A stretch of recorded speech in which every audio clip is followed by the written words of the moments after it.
रहस्यमयी चूड़ामणि का अद्भुत रहस्य। सागर मंथन से 14 रत्न निकले। उसी समय सागर से 2 देवियों का जन्म हुआ।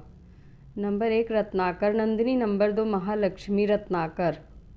नंदिनी ने अपना तन मन श्री हरि विष्णु जी को देखते ही समर्पित कर दिया।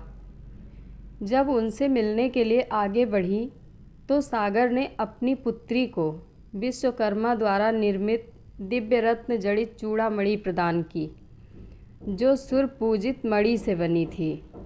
इतने में महालक्ष्मी का प्रादुर्भाव हो गया और लक्ष्मी जी ने विष्णु जी को देखा और मन ही मन वरण कर लिया। यह देखकर रत्नाकर नंदिनी मन ही मन अकुला कर रह गई। सबके मन की बात जानने वाले श्री हरि रत्नाकर नंदिनी के पास पहुँचे और धीरे से बोले, मैं तुम्हारा भाव जानता हूँ।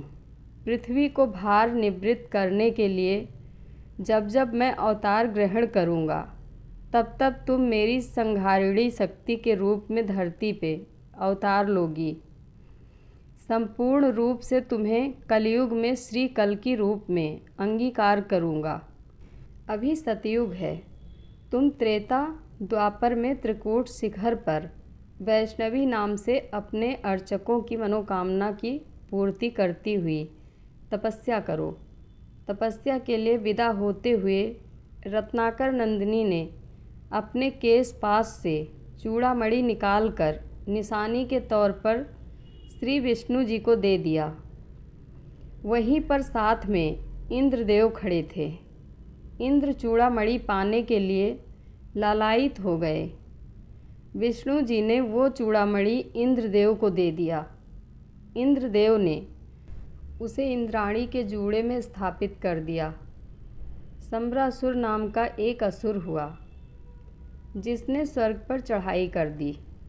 इंद्र और सारे देवता युद्ध में उससे हार के छुप गए। कुछ दिन बाद इंद्रदेव अयोध्या के राजा दशरथ के पास पहुँचे सहायता पाने के लिए। इंद्र की ओर से राजा दशरथ कैकेयी के साथ संबरासुर से युद्ध करने के लिए स्वर्ग आए और युद्ध में संबरासुर दशरथ के हाथों मारा गया। युद्ध जीतने की खुशी में इंद्रदेव ने तथा इंद्राणी ने दशरथ तथा कैकेयी का भव्य स्वागत किया और उपहार भेंट किए। इंद्रदेव ने दशरथ जी को स्वर्ग गंगा मंदाकिनी के दिव्य हंसों के 4 पंख प्रदान किए।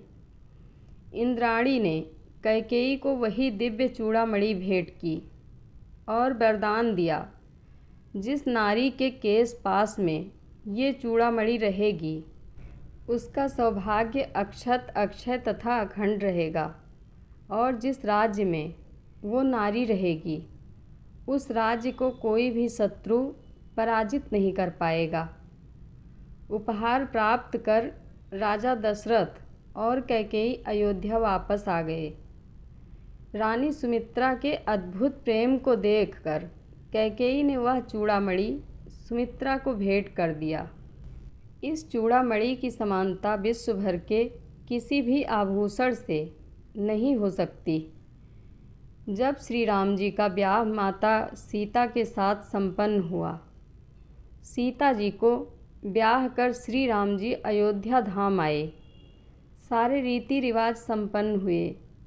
तीनों माताओं ने मुँह दिखाई की प्रथा निभाई। सर्वप्रथम रानी सुमित्रा ने मुँह दिखाई में सीता जी को वही चूड़ामणि प्रदान कर दी। कैकेयी ने सीता जी को मुँह दिखाई में कनक भवन प्रदान किया। अंत में कौशल्या जी ने सीता जी को मुँह दिखाई में प्रभु श्री राम जी का हाथ सीता जी के हाथों में सौंप दिया। संसार में इससे बड़ी मुँह दिखाई और क्या होगी। जनक जी ने सीता जी का हाथ राम को सौंपा और कौशल्या जी ने राम का हाथ सीता जी को सौंप दिया। राम की महिमा राम ही जाने।